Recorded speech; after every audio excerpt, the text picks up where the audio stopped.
اللهم أعز الإسلام والمسلمين، اللهم أعز الإسلام والمسلمين، اللهم أعز الإسلام والمسلمين، وأذل الشرك والمشركين، ودمر أعداء الدين، واجعل بلاد المسلمين وبلاد العالمين آمنة مطمئنة يا رب العالمين.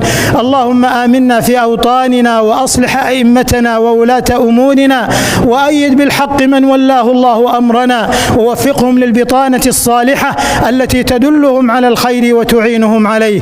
اللهم وفق المسلمين والمسلمات، اللهم وفقهم لما تحب وترضى. اللهم فرج هم المهمومين من المسلمين، ونفس كرب المكروبين، واقض الدين عن المدينين، واشف مرضانا ومرضى المسلمين. اللهم كن لإخواننا المسلمين المستضعفين في دينهم والمضطهدين في كل مكان، اللهم كن لهم في فلسطين، وأنقذ المسجد الأقصى من براثن المعتدين يا رب العالمين.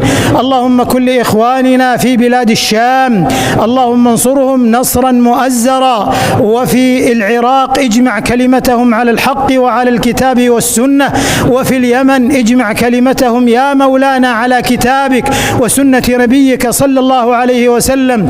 وكل إخواننا المسلمين في كل مكان، وكل إخواننا المسلمين في بلاد الغرب يسر أمورهم وأصلح أحوالهم، ووفقهم لما تحب وترضى، واحفظ عليهم دينهم وأبناءهم وأسرهم وأولادهم ونساءهم وأعراضهم يا رب العالمين، واجمع كلمتهم على كتابك وسنة نبيك صلى الله عليه وسلم.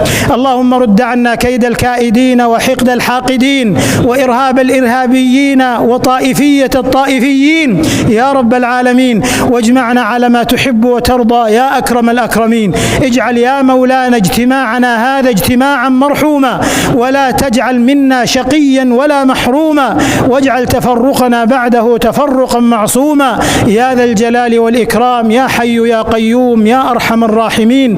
ربنا آتنا في الدنيا حسنة، وفي الآخرة حسنة، وقنا عذاب النار. سبحان ربك رب العزة عما يصفون، وسلام على المرسلين، والحمد لله رب العالمين.